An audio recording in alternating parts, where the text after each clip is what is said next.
Samanta look, Samanta এই যে শুনেন শুনেন সামান্তা, এই তর্কে জিতা জাতীয় কথা আমারে বললেন না। আপনি তর্কে জিতছেন, 100-তে 99 পাইছেন।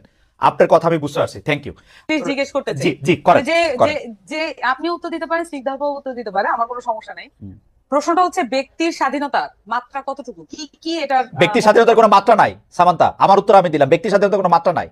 ব্যক্তি স্বাধীনতা দিয়ে বুঝবে, একটা ক্রাইম করা পর্যন্ত আপনার জন্য সিআরপিসি আছে, পেনাল কোড আছে, এর বাইরে যদি সে কোনো কিছু করে সেটা আইনভাবে ব্যবস্থা নেবে। একটা ব্যক্তির স্বাধীনতা কত সালের পেনাল কোড আপনি নতুন করে করেন, আপনারা ক্ষমতায় আসেন নতুন করে করেন, যেটা এক্সিস্টিং আছে সেটার কথাই। এখনকার পেনাল কোড কত সালের? এখনকার পেনাল কোড কত সালের মানে কি? পেনাল কোড তো পেনাল কোড, পেনাল কোডের তো প্রতিদিন কত সালের পেনাল কোডের মধ্যে অনেক চেঞ্জ আছে। এটা 1858 সালে, এই যে শেখানো পড়ানো বুলির পাশাপাশি এটাও শোনেন, 1858 সালে যে পেনাল কোড আছে, বাংলাদেশে প্রতিদিন নতুন নতুন করে যে আইন এনাক্টেড হয়েছে গত 54 বছরে, তার মধ্যে ওই পেনাল কোডের আইনগুলি চেঞ্জ হয়েছে। গড়ে বইটা 1858 সালের, কিন্তু বাংলাদেশের হওয়ার পরে যত আইন, হ্যাঁ সবগুলি চেঞ্জ হয়েছে। হ্যাঁ, রমজানের দোকান খোলা থাকবে কি থাকবে না, রমজানের দোকান খোলা থাকবে কি থাকবে না? না আমি বলি এটা কিভাবে নিশ্চিত করতে হবে? আপনারা বলবেন যে এটা আপনাদের উইশ, যা থাকবেন আপনার কি ইচ্ছা। আমি আমার উইশ বলতেছি, আপনি কি আমাকে বলতে দিবেন? আপনি বলতেছেন তো, বলেন বলেন। আমি বলতেছি তো, এখানে ক্লিয়ারলি এখানে ইসলামের মধ্যে এবং নানান ধর্মের মধ্যে অনেক ধরনের ফ্যাকশন আছে, অনেক ধরনের বিষয় আছে। প্রত্যেকের রিপ্রেজেন্টেশন নিশ্চিত হয়, এমন করে বোর্ড গঠন করে দিক, এমন ভাবে বোর্ড গঠন করে দিক যেখানে এই যে তাত্ত্বিক আলাপটা হোক। সেটার জন্য তো আমরা ওয়েল ইকুইপ না। আমাদেরকে যদি ফ্যাসিলিটেট করতে বলে, আমাদেরকে যদি জনতা সেই দায়িত্ব দেয়, আমরা সেটা করব। সকল পক্ষ থেকে আমরা আলেমদেরকে নিয়ে আসবো, এক বোর্ডে বসেন, আপনারা সিদ্ধান্ত নেন এটা কি হবে। কিন্তু যে কোনো একটা পার্টি এটা হ্যাঁ না বা এটা বলে দিল, আর সেটাই হচ্ছে ওই বাংলাদেশের রুলস হয়ে যাবে। ধরেন জামাত বলছে যে এটা করা, আমি বলতেছি জামাত বলছে এটা করা উচিত না, আমরা বলতেছি এটা করা উচিত, তাহলে বাংলাদেশের জনগণ কি করবে? কার কথা শুনবে? যে পার্টি করে সেই পার্টির কথা শুনবে। তাহলে বিভাজন আরো স্পষ্ট করি আপনারা এটা বোর্ড করে দেওয়ার পক্ষে যারাই আলোচনা করবে এবং সেটার মধ্যে আলেমরা থাকবে। আমরা মনে করি স্পেশালাইজ যে কোনো বিষয় যখন আপনি মনে করতেছেন যেটা, আমি মনে করতেছি যে এটা, আমি মনে করি সেটা আপনি মনে করতেছেন এটা স্পেশালাইজড বিষয়। আমি বলতেছি ভাই, এটা স্পেশালাইজড বিষয়। আমি মনে করতেছি এটা স্পেশালাইজড বিষয়, এবং এইটা আমি রাস্তায় খাবো কি খাবো না, মানে রেস্টুরেন্টে খাবো কি খাবো না, এটা স্পেশালাইজড বিষয়। এটার সাথে এটা সম্পর্ক না। এখানে দেখবেন যে রোজা অমুক তমুক অনেক কিছু নিয়ে আসছে এখানে কনসেপ্টের সাথে। আপনি যখন প্রশ্ন করছেন, এখন আপনি আরো বেশি সিম্পলিফাইড করে ফেলতেছেন। আপনার প্রশ্নটা প্রথমে এটা ছিল না, আপনি এখন মানে এটাকে কম্প্রোমাইজ করতেছেন আপনি তর্কের দিদার জন্য। আমি বলতেছি যে সামান্তা লুক, সামান্তা এই যে শুনেন সামান্তা, এই তর্কে জিতা জাতীয় কথা আমারে বললেন না। আপনি তর্কে জিতছেন, 100-তে 99 পাইছেন। আপনার কথা আমি বুঝতে পারছি, থ্যাংক ইউ। আমি ডক্টর স্নিগ্ধার কাছে যাই। ডক্টর স্নিগ্ধা, আমি জনাব আমি সামান্তা শারমিনের কথা আমি বুঝতে পারতেছি। তারা বলতেছে যে এই দায়িত্ব তারা কেন নিবেন, যে এই দায়িত্ব তারা যে একটা ঘোষণা করবেন। এটা আমি বলি নাই। আচ্ছা, আবার বলেন কি বলছেন। না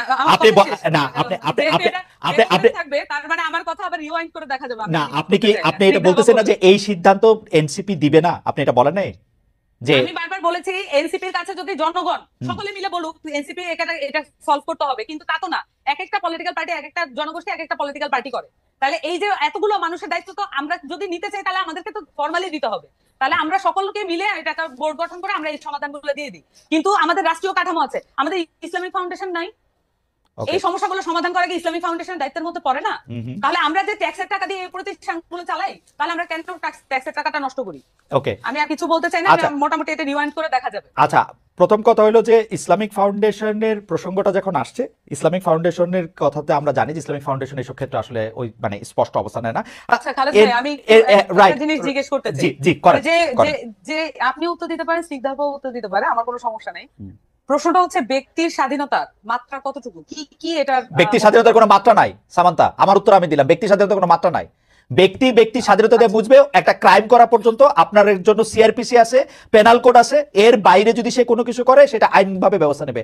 একটা ব্যক্তির স্বাধীনতা, কত সালের পেনাল কোড আপনি নতুন করে করেন, আপনারা ক্ষমতায় আসেন নতুন করে করেন, যেটা এক্সিস্টিং আছে সেটার কথাই।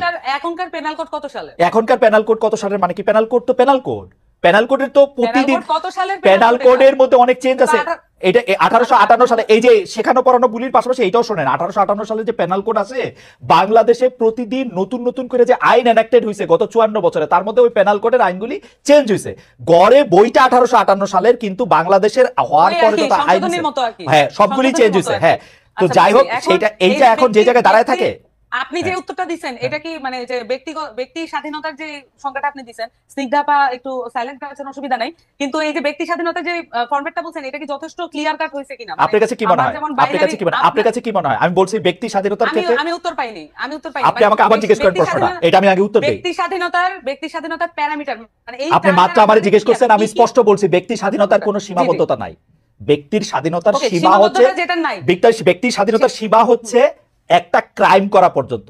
যেমন ধরেন আমার ব্যক্তি স্বাধীনতা হচ্ছে, আমি বুঝি নাই কায়েম করা মানে বুঝি নাই। আমাদের খাতা কলমে যেটাকে ক্রাইম হিসেবে গণ্য করা আছে, যেমন ধরেন আমার ব্যক্তি Crime স্বাধীনতা করা। নাই আপনাকে একটা টোকা দেওয়ার জন্য, এই টোকাটা একটা ক্রাইম, আমার এটা ব্যক্তি স্বাধীনতার মধ্যে পড়ে না, আমি আপনাকে এটা টোকা দিতে পারবো না। টোকা দিলেন, কিন্তু আপনি আমি আমাকে টোকা দিলেন, আমি মনে করলাম এটা একটা ক্রাইম, তাহলে আমি কি করব? না, মনে করলেন না, আমি টোকা দিতে পারবো না, টোকা দেয়াই ক্রাইম।